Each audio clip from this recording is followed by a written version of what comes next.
ఆలయము 156 ఎకరాల్లో ఉంటుంది. అందులో 21 గోపురాలు, 7 ప్రాకారాలు ఉంటాయి. ఈ ఆలయాన్నే శ్రీ రంగనాథ స్వామి ఆలయం అని పిలుస్తారు.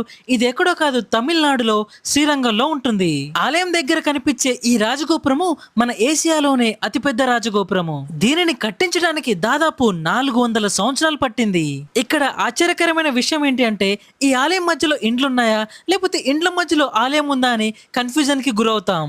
ఎందుకంటే ఈ ఆలయం గోపురాల మధ్యలో ఆటోలు, కార్లు, బండ్లు అన్ని వెళ్తాయి. సాక్షాత్తు ఆ శ్రీరాముడు విభీషణుడికి ఈ రంగనాథ స్వామి విగ్రహాన్ని బహుమతిగా ఇస్తాడు.